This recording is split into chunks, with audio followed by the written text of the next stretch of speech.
मैं इस वक्त ऐसे घर पर मौजूद हूँ जहाँ 19 तारीख को शहनाई बजती है, ढोल बजते हैं और एक शादी की तैयारी यहाँ होती है। बारात जाती है, बारात पहुँचती है, बारात वापस भी आती है। उस बारात की तैयारी, उस लड़के की शादी की तैयारी आप देख सकते हैं किस कदर हुई थी। घर के लोग, ये सब जो भी आप निर्माण देख रहे हो, संभवतः शादी के कुछ समय पहले ही हुआ रहा होगा। दुल्हन आने की जो तैयारियां होती हैं वो तैयारियां पूरी हो चुकी थी। 19 तारीख को बारात गई, उसके बाद वहाँ से 20 तारीख को बारात आती है। उसके बाद जो घटना होता है उसको देखकर, उसको सुनकर गांव, पूरा क्षेत्र, पूरा जनपद हिल जाता है और हंगामा मच जाता है कि आखिरकार ऐसा क्या कुछ हो गया जिसकी वजह से यहाँ जो भीड़ थी, जो खुशियाँ मना रही थी, वही भीड़ मातम मनाना शुरू कर दिया। गांव के लोग स्तब्ध हो जाते हैं, परिवार के लोग सोचने पर विवश हो जाते हैं कि आखिरकार दिनेश ने ऐसा कदम क्यों उठा लिया। नमस्कार, मैं लक्ष्मण चौधरी, आप देख रहे हैं न्यूज़ अब तक आपके साथ। इस समय मैं जौनपुर ज़िले के बक्सा थाना क्षेत्र के सुल्तानपुर गांव में मौजूद हूं। यहां एक ऐसी घटना घटती है जिससे पूरा क्षेत्र दहल उठता है। दिनेश, जिनकी शादी होती है, बारात वापस आती है, सुहाग रात जिस दिन बीतती है उसके अगली सुबह ही 9 बजे वो घर से निकल जाते हैं और शाम तकरीबन 4:30 या 5 बजे के बाद यहाँ से 1 से 2 किलोमीटर दूर पेड़ के ऊपर लटकता हुआ शव मिलता है। इन सवालों का जवाब, जो कुछ सवालों का जवाब पिता और भाई दे पाएँ वो हम आपको ज़रूर दिखाएंगे, आपको सुनाएंगे कि आखिरकार इस घर में इतनी बड़ी घटना कैसे घट जाती है। जी भैया, हमसे छोटे भाई थे हमारे वो। जिस प्रकार से आपके पिताजी कह रहे हैं कोई नाराज़गी नहीं थी, आप उनके भाई थे। जी तो जी। क्या कुछ आपसे बातचीत हुई थी? नहीं, बिल्कुल वो हमसे कोई बात ही नहीं की। बिल्कुल मतलब पूरा मेरे फ्रेंडली जैसा, वो एकदम भाई ऐसा था कि हम फ्रेंड थे। मेरे दिल की बात वो जानता था, उसके दिल की बात हम जानते थे। लेकिन उस दिन न वो हमसे कुछ कहा और हम पूछे उससे, कुछ आपको दिक्कत तो नहीं है? सुबह में रात को गए थे, कहे नहीं भैया कोई दिक्कत नहीं, हम ठीक हैं। किसी प्रकार की उसको नाराज़गी भी नहीं थी। लेकिन वो बंदा उस दिन किस मूड में किस लिए गया और अब जाके नदी किनारे अपना। आपने आपने कहा कि दोस्त जैसा रिश्ता था आप जी दोनों जी भाइयों का। जी सारी बातें आपसे शेयर करते थे जी, वो। एक एक बात शेयर करता था सर। लेकिन उस दिन कुछ नहीं बताया उस आपसे। दिन हमसे कुछ नहीं बताया। उस ये दिन बातें तो आपको काफ़ी कचोट रही होंगी कि वही बातें मेरा हमारे, दोस्त था, मेरा भाई जी, था, वो हमसे कहा नहीं कुछ वही भी, जो भी बात दुख मेरे पीड़ा दिल थी। में अभी तक इतना पीड़ा दे रही है कि आखिर उसको ऐसा करना था, कोई कारण रहा होगा तो हमसे बता देना चाहिए था। इस वजह से आज तक मेरा दिल इतना दुखी है और पूरा परिवार इस घटना से पूरी तरह से पीड़ित है। आपका भाई आपके साथ कितने घंटे रहता था? मेरा भाई जब तक यहाँ रहता था वो दिन भर तो मेरे ही साथ गुजारता था। यानी सिर्फ रात को सोने के समय वो अपने बिस्तर पर जाता था और दिन भर हम दोनों भाई कहीं जाते थे, बाहर मार्केट कहीं भी जाते थे, मेरे ही साथ रहता था। फिर भी अपने भाई का आप दुख नहीं जान पाए। नहीं, जब वो, उसके मन में कोई बात ही नहीं उठ रही थी, ना कुछ, न दुखी जैसे दिखा, तो कैसे शादी हम। के 1-2 दिन पहले कुछ ऐसा नाराज़गी, कुछ ऐसा रहा हो, दुखी रहा हो? ना कि कोई माहौल ही ऐसा सब नहीं। कुछ खुशी से चल रहा इतना था। खुशी से कि हम लोग शाम को मार्केटिंग करने गए थे जिस दिन उसका सुहाग रात था। तो टोटल सारे सामान को ख़रीदा गया, सुहाग रात के लिए गिफ्ट वगैरह सब कुछ लेके गया। अगर उसके अंदर कोई नाराज़गी होती तो वो खुद नहीं खरीदता। इसकी वजह से कुछ पता नहीं चल पा रहा है मामला क्या था। ऐसे ही कुछ नहीं बताए। उनके सास का फ़ोन आया था विदाई के लिए मेरे पास, मतलब उन्हीं के पास आया था उनकी बीवी के मोबाइल पे। तो वही मोबाइल हमें दे दिए, भैया सास फ़ोन की हैं विदाई के लिए, चौथी के लिए। तो हम वही उनका फ़ोन लेके बाहर निकल गए बात करने के लिए। हम चले गए, बात करने लगे और उसी बीच वो घर से निकल गए, जो कि दोबारा लौट के आए नहीं। कैसे सूचना आप लोग को पता चली कि? सूचना हम 2 बजे जब गए थे वहाँ अपनी भाभी को छोड़ने बैजा रामपुर, तो इनकी बीवी हमारे पास फ़ोन की कि भैया बहुत टाइम से वो मेरे पास हैं नहीं, अभी तक आए नहीं, उनका फ़ोन नहीं लग रहा है। तो हम सोचे किसी दोस्त के यहाँ गए होंगे।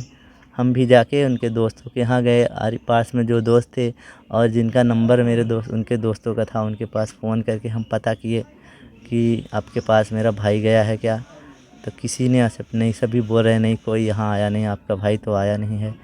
तो फिर हम आए घर पे तो यहाँ पूछे क्या कपड़ा वगैरह पहन के गया है, कैसे कैसे गया है। तो यहाँ पता लगा कि वो सिर्फ एक शर्ट और एक लोअर पहन के गया है और एक गमछा लेके गया है। तो इसकी मुझे डाउट हुआ कि मेरा भाई कहीं रिश्तेदारी में लोअर और शर्ट पहन के जाता नहीं था। तो हम लोग परेशान होने लगे कि इतना देर से आखिर वो कहाँ है। तब उसी समय से हम ज़्यादा परेशान हो गए और ढूंढना चालू कर दिए। तब गांव-गांव में, बाज़ार में, जहाँ भी उठता बैठता था वहाँ जाके सबसे पूछने लगे। तो शाम को 4 बजे हमारे पास कॉल आई। यहाँ पे एक दुबे जी हैं, वो मेरे पास फ़ोन किए कि आप भाई को अपने ढूंढ रहे थे, और आपका भाई मिला है जो कि वहाँ नदी के किनारे है, आइए। तो हमें खुशी हुई कि मेरा भाई मिल गया, ठीक है। जा रहे थे लेने वहाँ, लेकिन जब वहाँ पहुँचे भैया तो वहाँ की घटना देख के समझ लीजिए पूरा एकदम हृदय फट गया। ना देखने के लिए दिल कर रहा था, ना रोने के लिए, बस एक पीड़ा ऐसी उठ रही थी कि बस आग लग गई थी सीने में। समझ लीजिए कुछ कहा नहीं जा रहा। उसके बाद हम यही कहना चाहते हैं सबसे कि आप अपना जीवन संघर्ष से जिए, और जो भी आपके जीवन में कष्ट है अपने परिवार से बताइए। जो भी आपको तकलीफ़ है समाज में बताइए। हर चीज़ का हल है समाज में, हर चीज़ का निदान है। इसलिए अपने जीवन को त्याग देना किसी चीज़ का हल नहीं है। अपने जो आपकी भाई की पत्नी थी, इस घटना के बाद आप लोगों ने उनसे कुछ बातचीत किया, कुछ जानने की कोशिश किया कि जी, आखिर क्या हम हुआ था, भाई क्यों नाराज़ होकर गया, फिर या क्या चीज़ें थी? जी, हम उससे पूछे, आके पूछे आपसे कोई उनसे लड़ाई झगड़ा तो नहीं हुआ रात में? आपसे कुछ अनबन तो नहीं हुई? वो रो रही थी, बिलख रही थी और बिल्कुल सीधा जवाब एक ही दे रही थी, भैया कोई बात हमसे उनसे नहीं हुई। बिल्कुल वो खुश थे, आराम से रात बीती, किसी प्रकार का झगड़ा लड़ाई नहीं हुआ।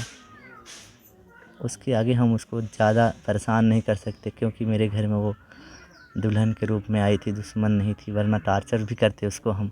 इसलिए उसको हम ज़्यादा टार्चर भी नहीं किए।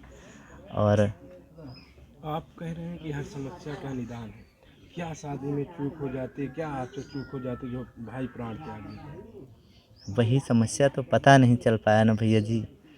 वो अगर वही हमसे बता दिए होते हैं गलती क्या हुई है, चूक क्या हुई, तो आज ये दिन देखना कहाँ होता, हम उसका हल कर देते। हम उनके बड़े भाई थे तो ज़रूर उनका पूरा जो भी उनका दिल का ख्वाहिश था हम पूरा करते। एक दिन के लिए पत्नी आई थी, जी ये आप भी नहीं कह रहे हैं कि पत्नी की गलती थी, लेकिन समाज अब उसको गलत तरीके से टार्चर किया, कलंकित किया, जी क्या कहना चाहेंगे आप? जी, ये तो सत्य है। पूरा गांव वाले जो भी यहाँ जुटे थे एक ही लफ्ज़ निकलता था कि एक रात में दुल्हन के पास गए, इसका मतलब सारा कसूर दुल्हन का है। लेकिन जब तक कोई सच न जाने किसी के ऊपर लांछन लगाना भी गलत है। इसलिए हम उसके ऊपर कोई मतलब आरोप कुछ नहीं दिए।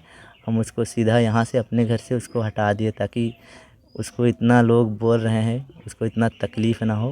उसको हम उसके मायके भिजवा दिए हैं। अच्छा, तभी भिजवा दिए आप?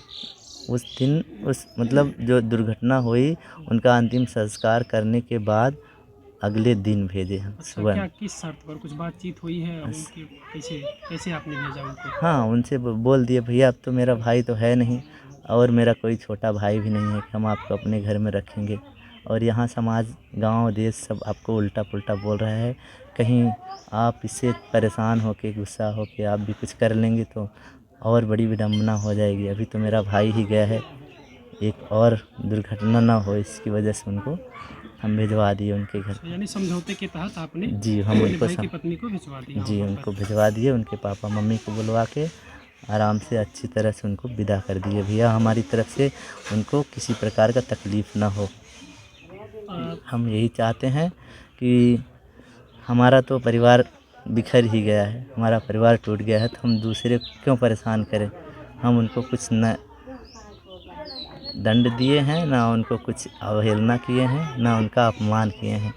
उनको अच्छे से उनके घर भिजवा दिए। सवाल आपके जेहन में बहुत होंगे, आपके ही नहीं आपके पूरे परिवार के, कि आखिर भाई ने ऐसा क्यों किया। जी जी अब इस सवाल का जवाब तो अगर वो होते तब न देते, वो है नहीं। जी। लेकिन ये जो चीज़ें हैं जो मन में सवाल है, इन चीज़ों को किसी तरीके से आपने जानने की कोशिश की कि भाई इंसाफ के तौर पर लोग कहते हैं हमें इंसाफ चाहिए, मेरा भाई नहीं है या मेरा परिवार नहीं है, तो फिर इसमें कुछ आपने कोशिश किया पुलिस प्रशासन से कोई मदद की, भाई मुझे इंसाफ चाहिए, या फिर आप संतोष रख रहे हैं कि मेरा भाई चला गया, मुझे कुछ नहीं चाहिए? नहीं, हम पुलिस प्रशासन का कोई साथ नहीं लिए।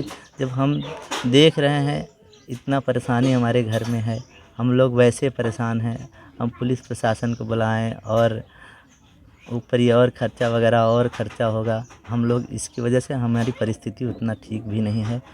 इसकी वजह से हम लोग सोच रहे हैं कोई न पुलिस प्रशासन साथ न कोई मेरे साथ आए। हम अपना भाई संतोष कर रहे हैं।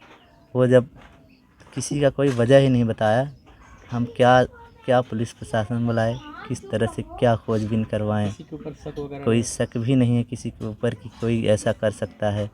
पूरे गांव से पूरे समाज में हम किसी से विवाद वगैरह हाल ही में कुछ ऐसा कुछ? कोई विवाद वगैरह नहीं है। पूरा मेरे भाई के देहांत के बाद पूरा गांव, आरी बगल का भी गांव, पूरा सब एकदम रो रहे थे। इसकी वजह से कैसे हम किसी को कुछ कह सकते हैं। अब उसके मन में क्या पीड़ा थी वो लेके चला गया है और हम नहीं चाह रहे हैं कि कुछ हम और आगे कार्रवाई करें। बस हम यही बताना चाह रहे हैं ऐसा कोई दुर्घटना कोई व्यक्ति और ऐसा ना करे।